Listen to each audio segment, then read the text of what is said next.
I think this is very interesting topic which we're going to discuss. And frankly speaking, a little bit about myself before we actually dive into this topic. I spent 15 years in compliance AML in traditional finance, and last 7-8 years in more crypto. Right now, a lot happening in AI, so also very much interested in what's happening there.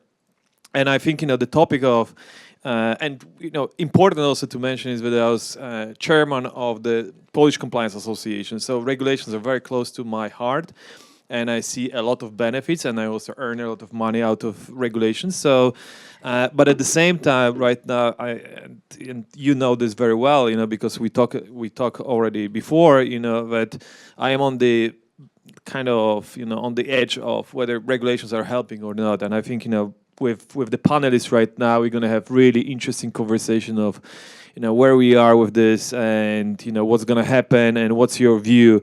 I would like to start with the point on, pretty general point on, whether actually regulation could help to grow innovation or to improve innovation or to actually stifle innovation, right?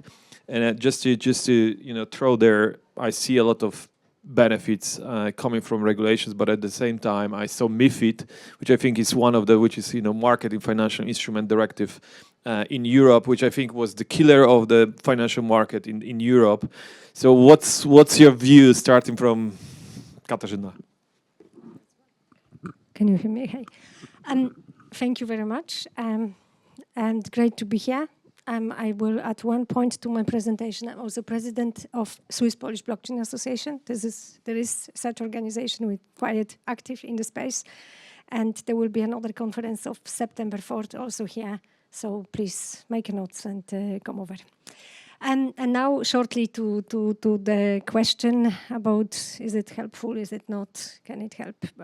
Unfortunately, and I'm very consciously saying unfortunately, I'm also making money based on regulations. Whoever is trying to start a crypto business is not able to say what is in place, what is not. Is his business being illegal or might be not? And this is not that he is bad or wants to misuse the system. It's simply almost impossible to say, can I go ahead with the business model or not?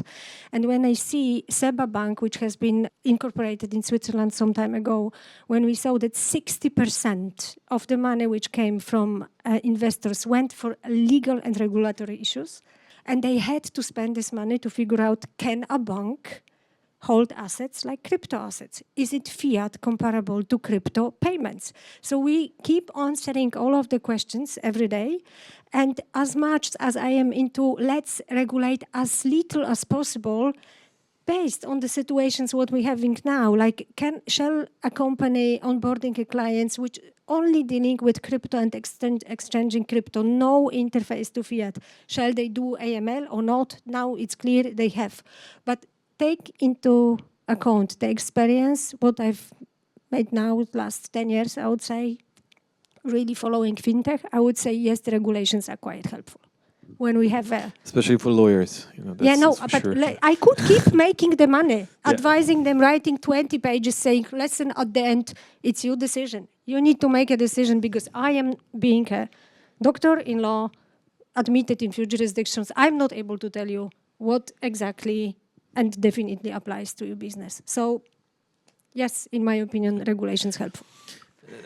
Michał, very quickly, just to maybe narrow this down to MiCA, right? Sure. Like, how do you see MiCA? And again, we had a lot of conversation around this. Exactly, it's quite like long. This is what you get in Europe, Like this is exactly how it looks. Is MiCA going to help to grow, in your opinion, the business, or it's actually going to be impacting negatively? Sure, thank you for this question. One general remark. Stable and clear legal environment and regulatory environment is quite important for the business. Irrespective of the, let's say, the business model, it's crypto or a traditional finance, doesn't matter. We need regulation. We need a regulation that is quite clear to make business. That's a general remark. When it comes to MiCA, well, it's a step. It's a step ahead to make a better environment for crypto business, that's for sure. But we have to remember that the crypto business is global, not local, and we have a regional, local regulation here. So I'm not sure whether MiCA will change the way we are using crypto. Of course, it will give some powers to relevant authorities like the KNF and other bodies around the European Union for sure. So we will see some kind of fines, for example, or some proceedings against crypto business. That's for sure. On the other hand, we will have some regulated entities that will try to adhere to all of the regulations, all of the provisions of MiCA, and they will probably lost in a battle for clients in this case. That's one thing. And another thing is that as far as crypto business is quite global, we will have some issues with enforceability of this regulation for sure. So, trying to answer in one sentence, I would say that MiCA is helpful, but it will not solve all the issues for the crypto business. Okay, Marcin, question to you. So you are deeply involved and for many years in the crypto world, and one thing which is kind of very interesting in our space, and I don't know how many of you are in crypto and in blockchain, but if you look for main projects and main exchanges, none of them are in the stand except Coinbase. That's the only one out of, I think, top 30 exchanges. The rest is BVI, Malta. How about Kraken? Yeah, okay, Kraken will be top 30, but if you top 10, it's actually Coinbase only, right? Cayman Islands and etc. Right? Do you think that what we know in our industry as regulatory arbitrage is actually kind of the result of industry saying we don't want to be overly regulated and we go where it's easier to make business, and which is playing back to our discussion, which is is regulation actually impacting negatively or positively the industry? A bit lengthy. I don't know. I'm not a doctor, so I can allow myself to say I don't know. I think if we let's look at the whole crypto industry from a higher perspective. It's a relatively small market. Compared to derivatives, compared to stock markets, it's a very small market. And I think we have a tendency to live in this bubble. If we do business in crypto, we think that everybody also perceives it the same way as we are. And I think we are at a very early stage. So all those exchanges which you mentioned, they are using the fact that it's still unregulated, that you can operate a business like even the biggest exchange, which has almost 90% of all the BTC transactions, Binance. The question is, where they really are registered. They operate under a whole network of different shell companies around the world. The structure is so ambiguous that one doesn't really know who to sue if something happens. But they dominate the market. And I don't think this would be possible under MiFID. So to amplify what was said before, I think the regulation, such as MiCA, they give clarity. This is a positive thing. If you want this technology to go outside of the bubble, if you want large corporations, blue chip companies, if you want governments to start looking at this technology not from the prism of crypto scams and some geeks trading coins, but really to look at it, to look at the potential of technology, we need to have regulation. Otherwise, they will not step in. So that's why I think it's important. On the other hand, when we look at MiCA, there is this issue of regulatory arbitrage. Would MiCA become another GDPR that will set a global standard that even US-based, Japanese-based websites attack you with all those GDPR notices, cookies, even though they are based elsewhere? Because EU is such a great market that you need to adopt. I don't know. I think this will, on the one hand, I hope it will happen. I don't know how it will look in practice because it's a very complicated creature.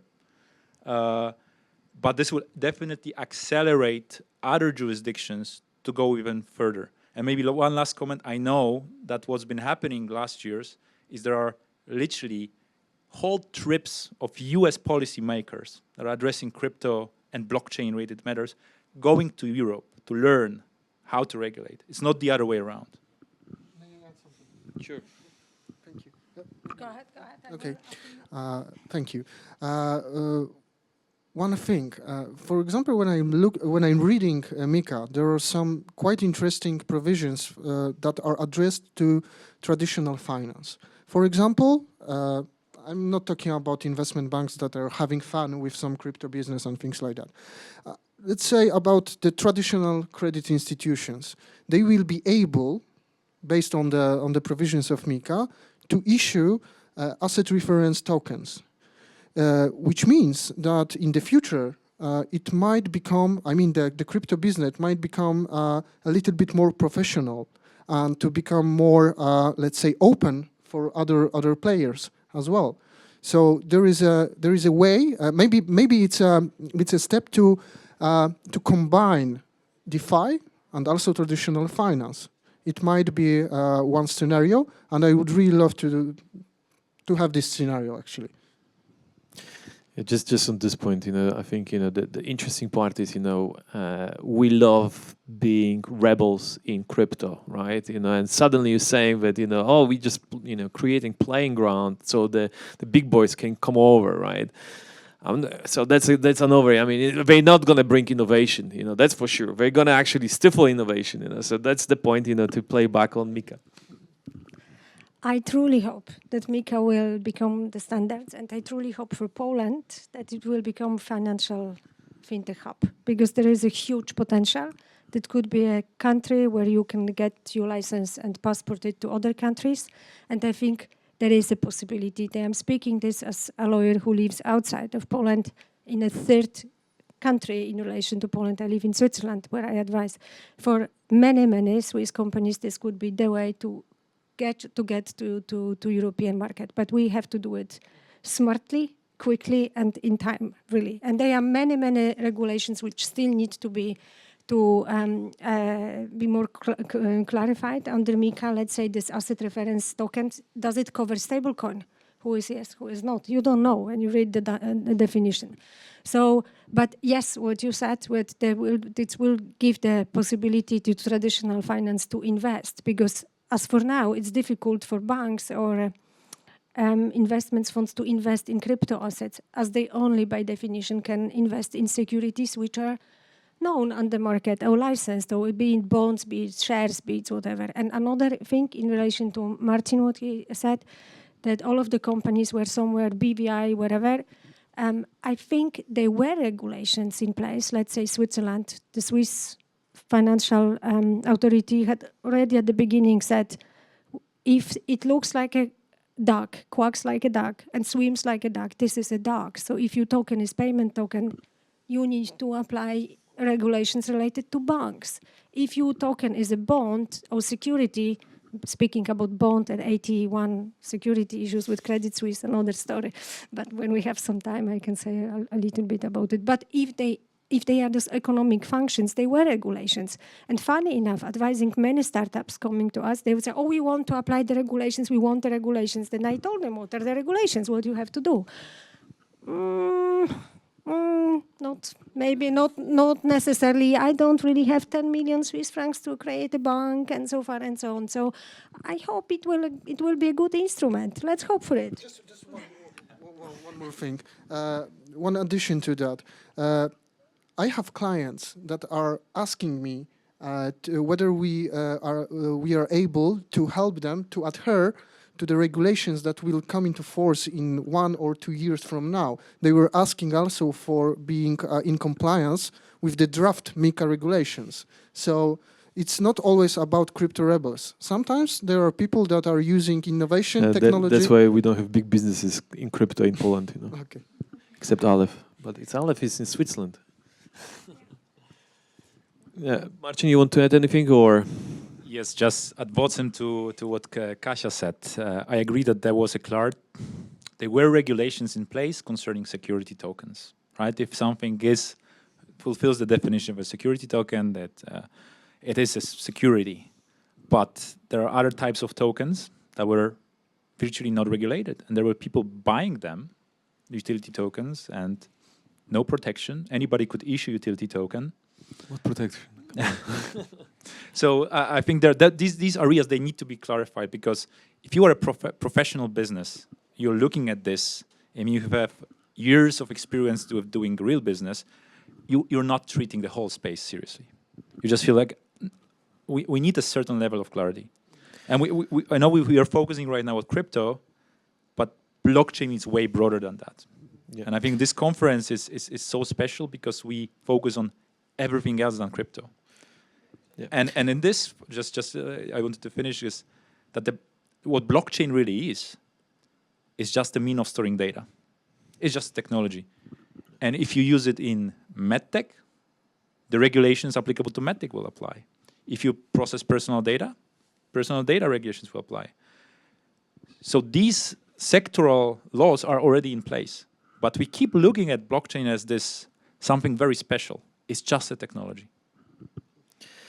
Yeah, and I think this is interesting, because I mean there's interesting transition to the second part of our topic, which is AI, artificial intelligence, right? And there's so much happening in this space so quickly, right? There's actually at some point we got this open letter, post-giant AI experiment signed by Elon Musk and Noah Harari, Apple co-founder Stephen Wozniak, and all this stuff, And so the interesting part when you read this letter, right, is written: contemporary AI systems are now becoming human competitive at general task, and we must ask ourselves: should we let machines flood our information channels with propaganda and untruth? Should we automate away all the jobs, including the fulfilling ones? Should we develop non-human minds that might be eventually outnumber, outsmart, obsolete, and replace us? And it's something which is a lot of discussion on regulations. Should we apply regulations? It's actually pausing to apply regulations or ethical model, right? And considering the Paweł and considering your experience in blockchain, I think this is new industry that will be somehow similar, because the potential will be offshoring if they will be too regulated, going to the China or to Asian countries or to Latin America, when all the experiment around AI will be permitted, and we're going to have again regulatory arbitrage, right? Should we do ethical applications or ethics? Create some ethical model around this? Should we apply strict regulations, or we should do nothing and just simply let it go, because it's technology? It's not effectively, it's nothing else. It's not even transferring funds, right? It's just simple technology. Marcin. I'm not an AI expert at all. I know, but you know regulations. Again, let's maybe start with fundamentals. What AI really is? How we define AI? Are we thinking that what ChatGPT does is an AI, or is it just large language model? It's a repetitive kind of work that it's an algorithm that was trained on a large raster of data. But it's similar to crypto, right? It's almost like smart contracts. It's doing their own thing. It's uncontrolled. Yeah, smart contracts. They are not smart. They are not contracts, right? They are simple computer programs, right? We can always reduce it to that. I know that we have an expert here in AI, but I will make one comment. You said about regulatory arbitrage. There are two, I think, phenomena that are right now being discussed. It's less about regulation, but they can affect regulation. One, there was a book written 2 years ago by Kai-Fu Lee about AI superpowers. This competition between US and China, and why China is predestined to win the race. And one of the arguments was because especially Europe, for example, Europe was destined to fail in this race because we had GDPR. So it was impossible for the AI models to learn on the large sets of data because they were protected. This was personal data. You cannot process it. So China had this privilege where you don't have personal data protection, or the government, the authorities can share your data probably however they like. So China had this privilege. apparently, I read this last month that China is really falling back in the race, because especially in the language models, large language models, because only 1.5% of the content in the internet is in Chinese. 50-60 is in English. This is one of the things. And second phenomena is about open source.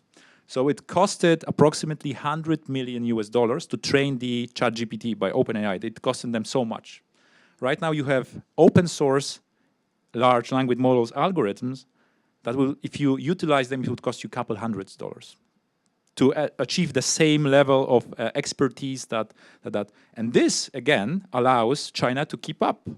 Should we regulate this race, maybe, in the copyright way somehow? Should we regulate, because right now the geopolitics come into play. But it was less regulatory, was less philosophical. But so you're saying that China is coming back to the race because of the open source models? At least in the large language models. They are still probably, if you look at the number of AI-related research papers published, 20-something% globally. AI-related patterns, 20% something globally. They are on top. But does anybody check the quality of those patterns or those papers? I don't know. Interesting, I mean, you mentioned, and the Stability AI Llama, which is, I'm not sure, how open they are. And at some point, probably they can be wrapped into, under the Meta Facebook, umbrella, right?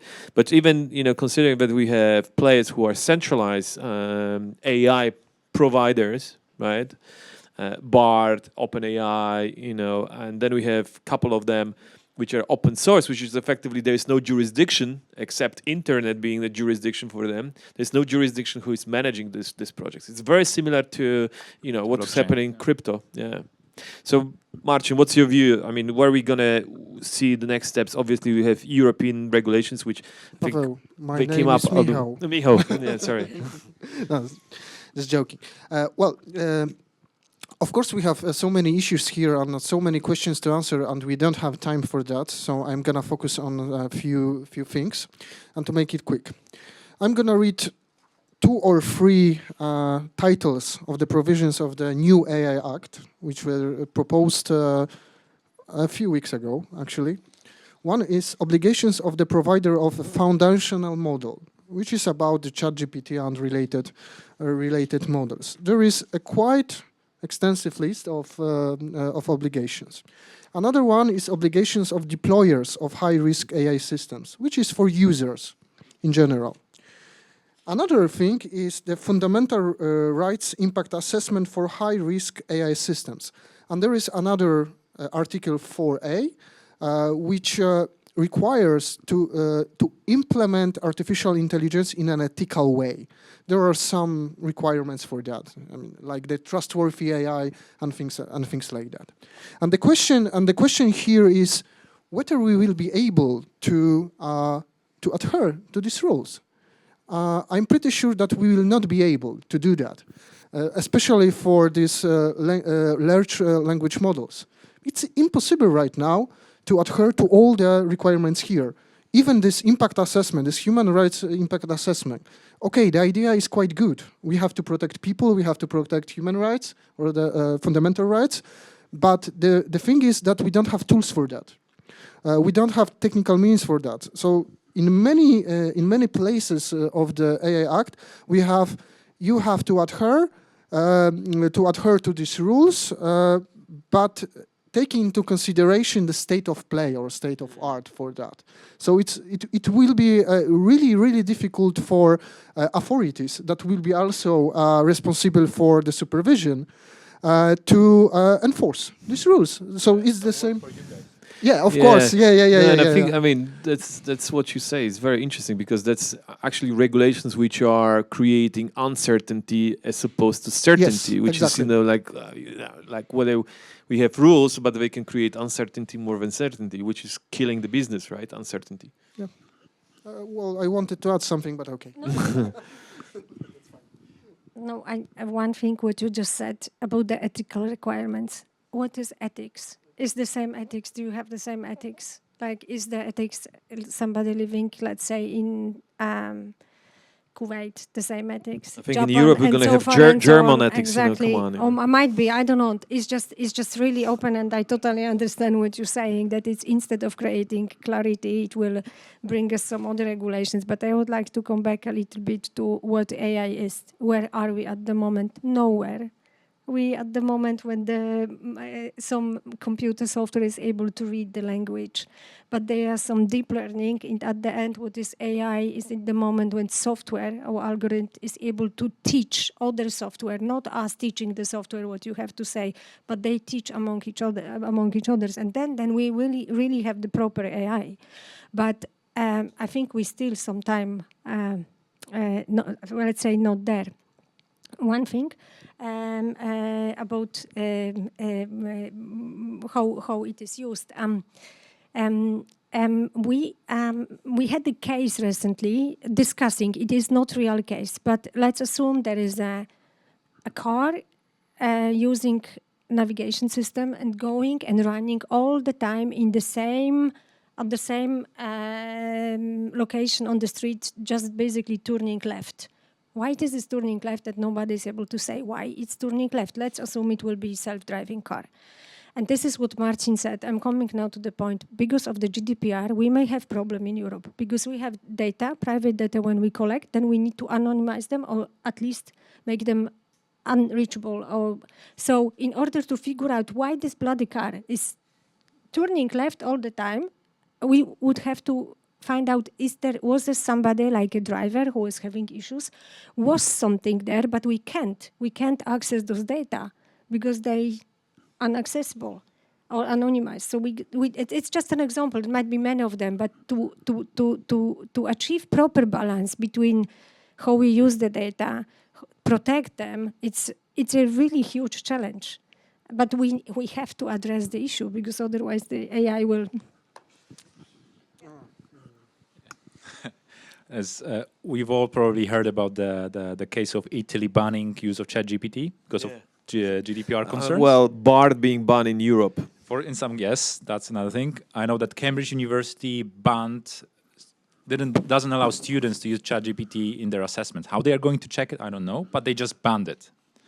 And there's one other issue. But you were telling funny story, right? That there's someone who is writing the doctoral thesis, right? And they actually use and they found the article. Yes, provided the answer to the thesis, but ChatGPT can generate a fake content. So there's an issue of copyrights. What those large language models do, they let's say analyze and they come up with a new content that is based on other potentially copyrightable content, but they don't give credit to the author. What happens then? I think we are going to have massive flow of lawsuits soon. Who will be sued? Will it be OpenAI as an entity behind ChatGPT? Would it be users that actually generated this and maybe submitted, a master's thesis that has generated content that, ChatGPT created from somebody else's work? This is another issue that we are opening a box of Pandora, and nobody is addressing this. Or Microsoft suing everyone who didn't pay, copyright charges to them because they use OpenAI, and right now there could be so many angles. There's one thing. I mentioned that during one of the conferences by the Ministry of Justice here in Poland about the artificial intelligence within the justice system. It's not about ethical AI. It's about implementing artificial intelligence in an ethical way. For that, you don't actually need regulation.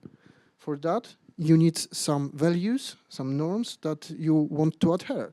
Of course, AI Act is not bad when it comes to the idea, but the execution is quite bad. We should focus on other things. There is one interesting thing here, AI literacy. And also in another act, which is Data Act, there is also a data literacy. This is what we actually need. We need education, we need tools, we need instruments to make people aware of the risks, aware of the, actually about the risks and challenges, and how should they cooperate, how should they use this artificial intelligence. This is an excellent short story coming from Stanisław Lem, przyjaciel, friend, which is, excellent, kind of description of what can happen. I mean, it's worth reading. I mean, this guy's just incredible, you know, in 60s. Yeah. What you just guys said. The one thing what I wanted to add, because we keep discussing this all the time, in relation to how shall we regulate, what shall we do about it, and it's a little bit what you said. I think technology is neither good nor bad, but this is up to us what we will do with the technology. But one thing I wanted to say, 3 weeks ago I was fortunate enough to visit presentation by Barack Obama in Zurich. And the gentleman who was interviewing him asked him, hey, Mr. President, what is your professional career? What do you think you will be doing? And he said, well, when you were president of the US, it's kind of strange to send application for a job. So he's thinking about creating himself probably a job. It's not what he said, but what I understood, there might be an idea to create a global body to deal with issues related to AI, to ethical issues, to security, to cybersecurity, all of them. So I think we are expecting something will happen on a global level, because I think everybody is clear, no more small local laws. Just really short. But I'm pretty sure that it will be really challenging and difficult, because if you would look at UNESCO making recommendations for ethical AI in education, for example, and you would look at the drafting process, you could see that many jurisdictions like China, like United States, and the European Union, or the member state had completely different views. And the whole document, the final document, was kind of, in English, compromise. Okay, that's fine. Which is not really good, to be honest. But he said it. He said it that it will be challenging. Everybody knows, no more, because as mentioned, China may have totally different views on than we have here. Let's say Arabic country, Islamic country, our Christian democracy, we see many things differently. Let's say copyrights. Copyrights in the US, copyright is right to copy. In Europe, we have moral rights, the rights of authorship. Who is the author? My husband, every evening, because I always complaining, you never say me something romantic, never. So what he's doing now, every night he put to the chat TB8, please write a poem for my wife. And he reads it loud, really. So to me, and that the poems are better and better every day. Now I ask him, so should you then publish all of those poems? Can you do it? So, but guys, try it. It's a fantastic way to... Kasia, I don't know how to transition from, I mean, your last words into, like, from romantic into wrapping this up, you know? So, listen, yeah, I think, you know... Exactly, you know. I think, you know, what's happening at the moment is really exciting. You know, at the same time, I'm very, very worried, you know, about Europe in general to fall behind dramatically because of, you know, unnecessary geopolitics which are reflected in regulations. I would put it in this way. Listen, thank you very much for your, you know, participation.